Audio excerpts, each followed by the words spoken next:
नमस्कार दोस्तों, आप सभी प्यारे भाई बहनों का क्लास ओआरएस के यूट्यूब प्लेटफॉर्म पे स्वागत और अभिनंदन है। तो आज का जो हमारा टॉपिक है उसमें मिक्स क्वेश्चन आपको मिलेंगे जो कि आपके UP police previous year question से पूछे गए हैं। 2000 2018 से लेके आपके 2020 तक जो भी क्वेश्चन आपके पूछे गए हैं आपको क्वेश्चन मिलेंगे। इसमें आपको मिक्स क्वेश्चन मिलेंगे 2018 से 2020 तक के, और इसमें आपको सामान्य हिंदी, सामान्य ज्ञान और रीजनिंग की आपको क्वेश्चन देखने को मिलेंगे। तो चलिए क्लास शुरू करते हैं। तो देखिए आपका क्या कह रहा है कि मुस्कुराने का असर सेहत पर होता है, इसलिए मुस्कुराकर खुद को सेहतमंद बनाइए। यानी आप जब मुस्कुराएंगे तो आपका जो है आपकी जो भी आपकी सेहत है वो आपकी अच्छी रहेगी और मुस्कुराने से आप खुद भी अच्छे रहेंगे। तो चलिए आज का टेस्ट शुरू करते हैं। देखिए पहला क्वेश्चन क्या कह रहा है, कपास प्रौद्योगिकी पर अनुसंधान के लिए केंद्रीय संस्थान कहाँ पर स्थित है। यूपी पुलिस 2020 का क्वेश्चन है कि कपास प्रौद्योगिकी पर अनुसंधान के लिए केंद्र संस्था कहाँ पर स्थित है। तो मुंबई में, नागपुर में, दिल्ली में या जयपुर में।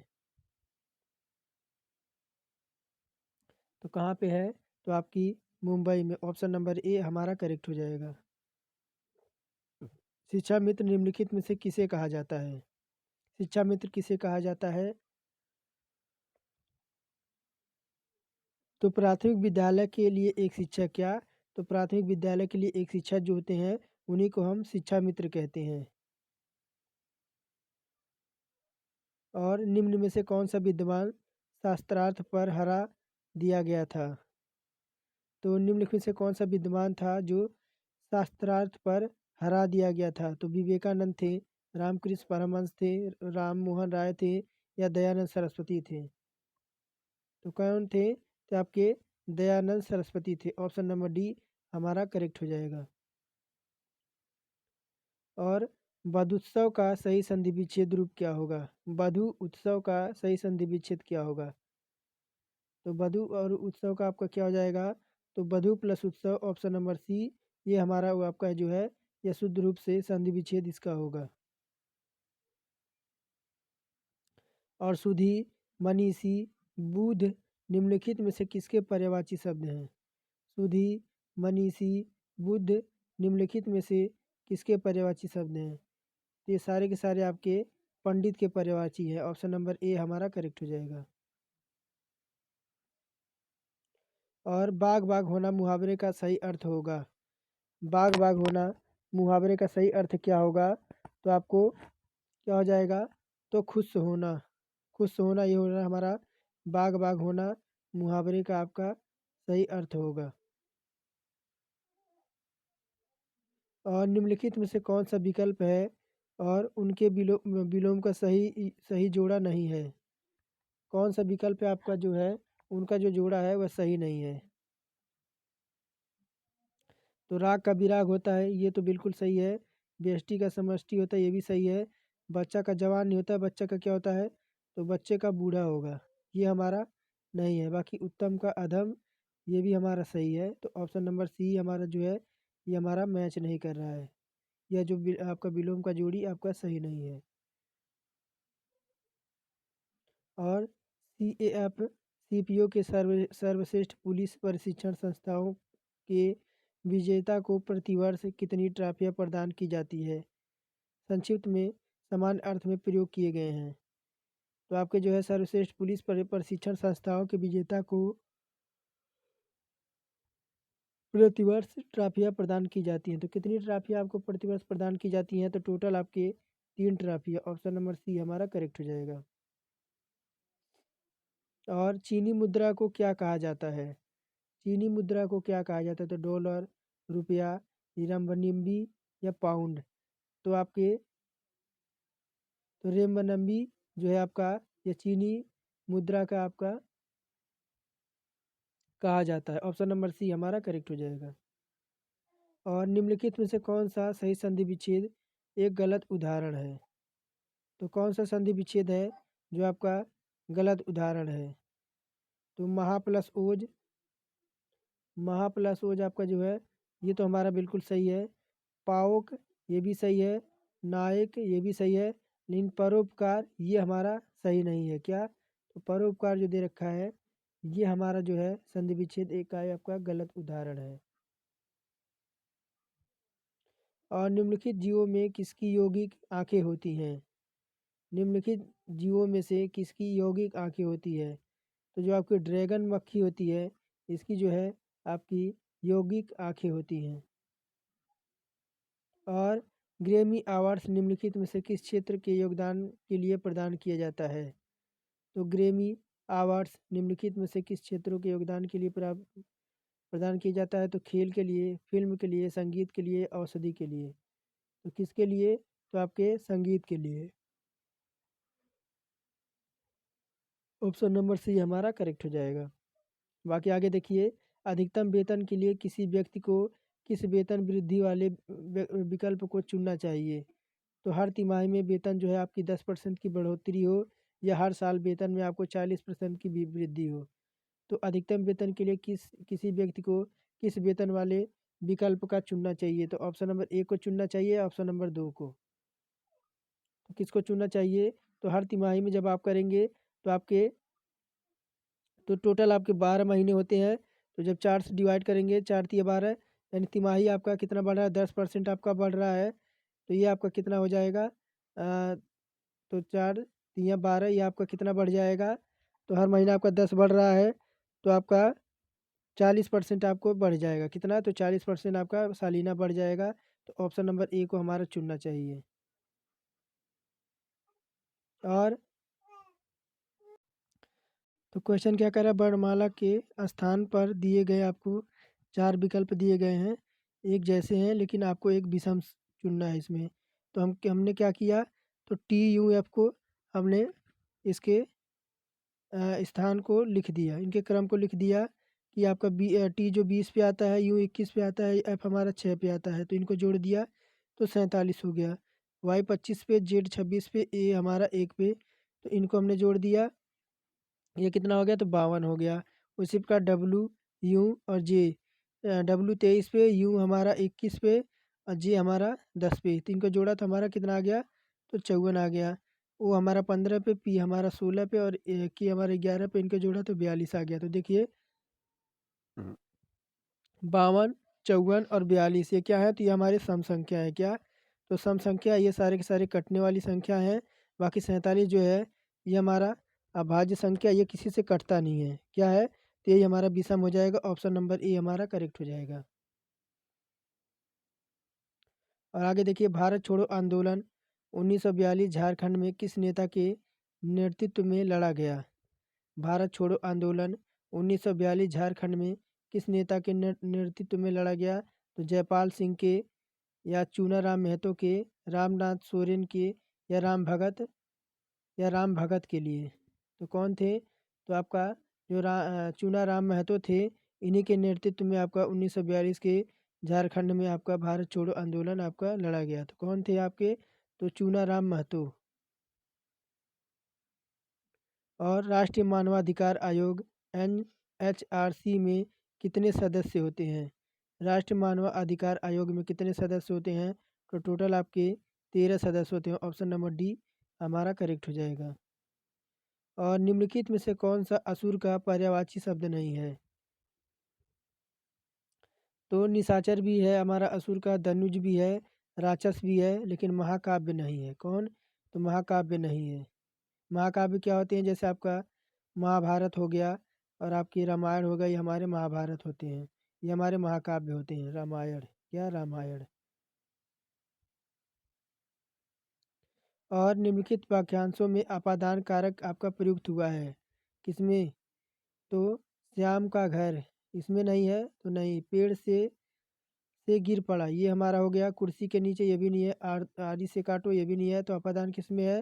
तो ऑप्शन नंबर बी में हमारा अपादान कारक है, पेड़ से गिर पड़ा। और निम्नलिखित में तद्भव शब्द कौन सा है? तो विकार है, दंड है, कोकिला है, या नींद है। तो किस में है हमारा?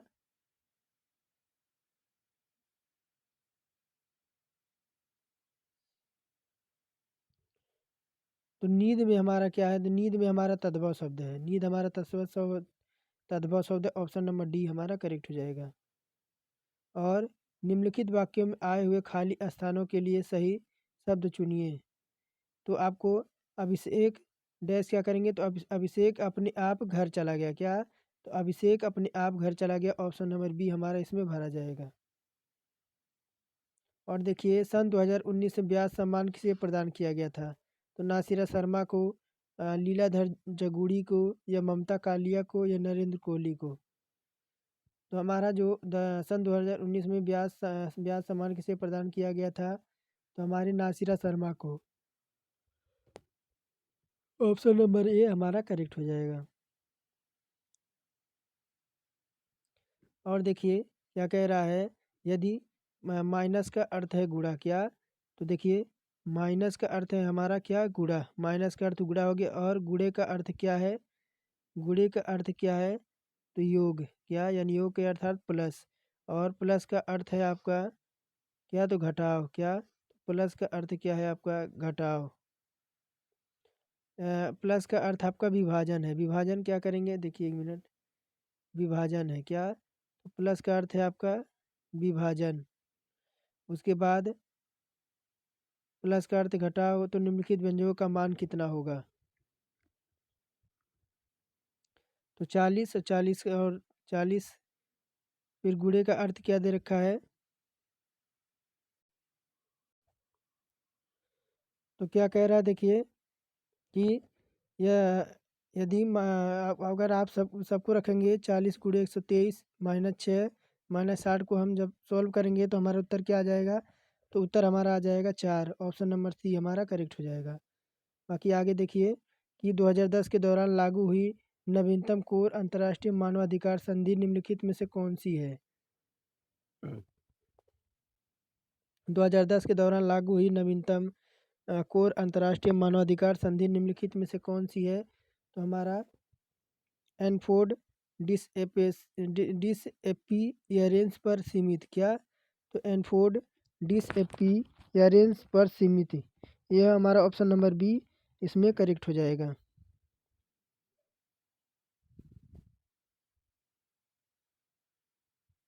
और सर्दियों के दौरान बर्फ़ में नमक डालने से बर्फ़ पिघलने लगती है, क्यों, सर्दियों के दौरान बर्फ़ में नमक डालने से बर्फ़ पिघलने लगती है, क्यों, तो क्यों पिघलती है, तो क्या, तो बर्फ़ की सतह पर पानी के हिमांक बिंदु बिंदु काम करता है, क्या, तो बर्फ़ के बर्फ़ के सतह पर पानी का जो हिमांक बिंदु है काम करता है, ऑप्शन नंबर सी हमारा करेक्ट हो जाएगा। और आगे देखिए क्या कह रहा है कि निम्नलिखित में से कथनों को पढ़िए और सही विकल्प का चयन करिए। चोल वंश के एक तमिल राजवंश था जिसने 13वीं शताब्दी तक मुख्य रूप ही दक्षिण भारत पर शासन किया था। वह चोल वंश समृद्ध गंगा घाटी में उत्पन्न हुआ था। तो आपका क्या हो जाएगा, क्या है, तो देखिए आपका उत्तर क्या हो जाएगा, तो बी सही है और सेकेंड वाला आपका गलत है, क्या, तो आपका फर्स्ट सही है और सेकेंड आपका जो गलत है, यानी फर्स्ट जो है ये आपका सही है, बाकी ये सेकेंड वाला गलत है, ऑप्शन नंबर बी हमारा करेक्ट हो जाएगा। और निम्नलिखित में से किस तारीख को अंतर्राष्ट्रीय शांति दिवस के रूप में मनाया जाता है, किस तारीख को आपको अंतर्राष्ट्रीय शांति दिवस के रूप में मनाया जाता है, तो 21 सितंबर को, ऑप्शन नंबर बी हमारा करेक्ट हो जाएगा। और महाराष्ट्र कहाँ है, तो भारत में, तो टेक्सास कहाँ है आपका, तो टेक्सास आपका जो है वह यूएसए में है, ऑप्शन नंबर डी हमारा करेक्ट हो जाएगा। और 12 का संबंध 140 से है, तो 156 का संबंध किससे होगा, 12 का संबंध जो 140 से है तो 156 का संबंध किससे होगा, तो 12 का जब देखिए जब 12 का संबंध 140 से तो 156 का संबंध आपका किससे होगा, तो 1820 से, ऑप्शन नंबर ए हमारा करेक्ट हो जाएगा। और देखिए ए बी सी डी, क्या, तो A B C D E F G क्या आ जाएगा, तो आपका जी आएगा। जी से हमारा कौन सा है, तो एक ही ऑप्शन है, तो हमारा ऑप्शन नंबर ए हमारा करेक्ट हो जाएगा। बाकी आगे किसी को तो हमें देखने की कोई ज़रूरत नहीं है। और देखिए डी ई एफ जी, क्या, तो डी ई एफ जी, जी से हमारा कौन सा ऑप्शन है, तो ऑप्शन नंबर डी हमारा यही है ऑप्शन। बाकी हम किसी को आगे कोई ज़रूरत नहीं है हमें देखने की, तो यही हमारा करेक्ट हो जाएगा। और देखिए कौन सा रसायन आतिशबाजी प्रदर्शित करते समय हरे रंग का जिम्मेदार है। तो कौन सा रसायन है जो आतिशबाजी करते प्रदर्शन करते वक्त आपका हरे रंग के लिए जिम्मेदार है। तो कौन सा है, तो आपका barium chloride, option number C correct हो जाएगा। और निम्नलिखित में से कौन सा शब्द अनचाहे ईमेल से संबंधित है। तो अनचाहे ईमेल से जो संबंधित है वह आपका स्पैम है। और निम्नलिखित में से किसके द्वारा जीवन रक्षा के लिए प्रधानमंत्री को पुलिस पदक प्रदान किया जाता है। निम्नलिखित में से किसके जीवन द्वारा रक्षा के लिए प्रधानमंत्री को पुलिस पदक प्रदान किया जाता है। तो किसके, तो गृह मंत्रालय, गृह मंत्रालय, और ऑप्शन नंबर ए हमारा करेक्ट हो जाएगा। और निम्नलिखित में से कौन सा तत्सम तद्भव जोड़े का सही विकल्प नहीं है। तो कौन सा नहीं है आपका, सूत का सूत, ये तो सही है, ये भी सही है। ये हमारा कपूर का कर्पूर होना चाहिए का, तो कर्पूर होना चाहिए, ये हमारा रॉन्ग हो जाए। ग्राहक, ग्राहक ये हमारा सही है।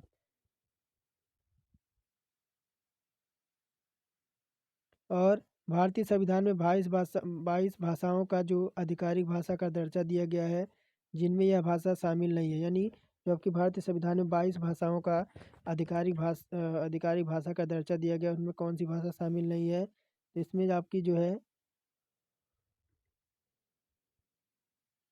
भोजपुरी को शामिल नहीं किया गया है। और केंद्रीय लोक सेवा आयोग की स्थापना किस वर्ष की गई थी। केंद्रीय लोक सेवा आयोग की स्थापना किस वर्ष की गई थी, तो आपकी 1900 कब, तो 26 में। और कुक जल डमरू मध्य निम्नलिखित में से किस देश में स्थित है। कुक जल डमरू मध्य निम्नलिखित में से किस देश में स्थित है, तो रूस में है, ईरान में है, न्यूजीलैंड में, ऑस्ट्रेलिया में है। तो कहाँ पे है ये, तो हमारा न्यूजीलैंड में, ऑप्शन नंबर सी हमारा करेक्ट हो जाएगा। और आगे देखिए महिलाओं को वोट देने की अनुमति देने वाला पहला देश कौन सा था। तो रूस नहीं है, भारत भी नहीं है, यानी न्यूजीलैंड जो है यह है आपका जो है, यह महिलाओं को वोट देने के लिए आपका अनुमति देता है। और स्वामी विवेकानंद का वास्तविक नाम क्या था, तो श्यामल बोस ये भी नहीं था, विद्याधर राय ये भी नहीं था, नरेंद्र नाथ दत्त, ऑप्शन नंबर सी हमारा करेक्ट हो जाएगा। और यदि ऑर्डिनरी को आपका रेडनरियर के रूप में कोडबद्ध किया जाए था, तो परफेक्शन को क्या कोड किया जाएगा।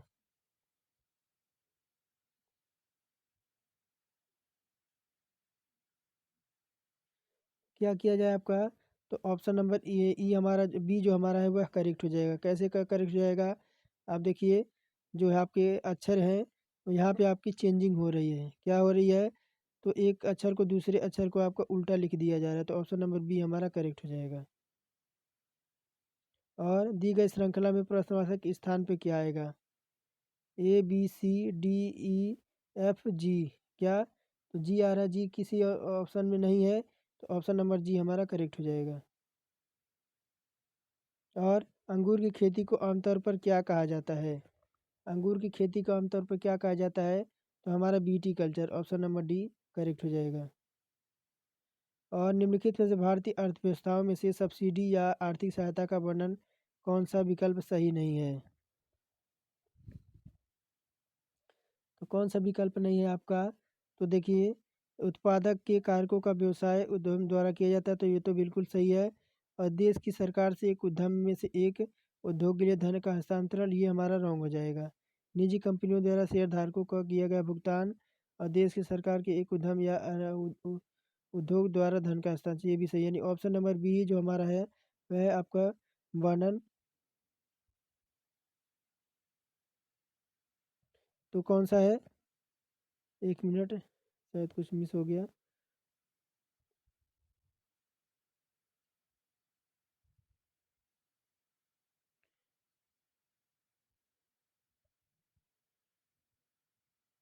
तो क्या अधिक कह रहा है कि उत्पादन के कारकों का व्यवसाय उद्यम द्वारा किया जाता है, तो ये नहीं है। हमें क्या, तो हमें करेक्ट आंसर बताना है, तो क्या, तो ये भी नहीं है। और देश की सरकार से एक उद्यम या एक उद्योग के लिए आपका धन का हस्ताक्षरण है, तो क्या है, ये तो बिल्कुल हमारा सही है। निजी कंपनियों द्वारा शेयरधारकों को किया गया भुगतान, ये भी नहीं है। देश की सरकार के लिए एक उद्यम या उद्योग द्वारा धन का हस्तांतरण, ये भी नहीं है। तो ऑप्शन नंबर बी हमारा करेक्ट हो जाएगा। और निंदा का विलोम होगा। निंदा का विलोम क्या होगा? तो निंदा का विलोम आपका होगा स्तुति। ऑप्शन नंबर ए हमारा करेक्ट हो जाएगा। और देखिए, भारत के संविधान की अनुसूचियों में कुल कितनी संख्या है? तो भारत के अनुसूचियों में कुल आपकी कितनी संख्या है? तो 11 है, 12 है, 13 है या 14 है? तो कितनी है? तो टोटल 12 है। ऑप्शन नंबर बी हमारा करेक्ट हो जाएगा। और देखिए, जीएसटी के लिए संविधान संशोधन का परिणाम स्वरूप संविधान में निम्नलिखित में से कौन सा अनुच्छेद डाला गया है? तो कौन सा अनुच्छेद डाला गया है आपका? अनुच्छेद कौन सा है? तो आपका है अनुच्छेद 246 ए। कौन सा? अनुच्छेद 246 ए। और विरोधी पक्ष का वाक्यांश के एक सार्थक शब्द कौन सा होगा? पक्ष का वाक्यांश के लिए एक सार्थक शब्द कौन सा होगा? तो पक्षपाती, विपक्षी, पक्षपाती या द्विपक्षी। क्या हो जाएगा आपका? तो विपक्षी। ऑप्शन नंबर बी हमारा करेक्ट हो जाएगा। और निम्नलिखित में से सही वाक्य को पहचान कीजिए। तो मैं रविवार के दिन तुम्हारे तुम्हारे घर आऊँगा। क्या? तो मैं रविवार के दिन तुम्हारे घर आऊँगा, ये भी नहीं है। मैं रविवार को तुम्हारे घर आऊँगा, ये हमारा करेक्ट हो जाएगा। और इनमें से जिसका जन्म अंडे से होता है करने इसे व्यक्त करने के लिए कौन सा एक शब्द है? तो जिसका जन्म अंडे से होता है उसको व्यक्त करने के लिए एक शब्द कौन सा है? तो आपका अंडज। ऑप्शन नंबर सी करेक्ट हो जाएगा। और आज का लास्ट क्वेश्चन है, और निम्नलिखित में से अमृत का नकारार्थी शब्द कौन सा है? अमृत का नकारार्थी शब्द आपका कौन सा है? तो मोती। बाकी दूध भी है, पारा भी है, स्वर्ण भी है, लेकिन जो आपका मोती जो है, यह है आपका अमृत का नकारार्थक शब्द नहीं है। तो ये हमारे टोटल 50 क्वेश्चन थे, जो कि आपके रीजनिंग, जीके, करंट अफेयर, और इसमें आपको हिंदी के भी क्वेश्चन देखने को मिले हैं। तो चलिए, आज का टेस्ट यहीं समाप्त करते हैं। और अगर चैनल पर नए हैं तो चैनल को ज़रूर सब्सक्राइब करके बेल आइकन को ऑन कर दीजिएगा। बेल आइकन को ऑन कर दीजिएगा। फिर मिलते हैं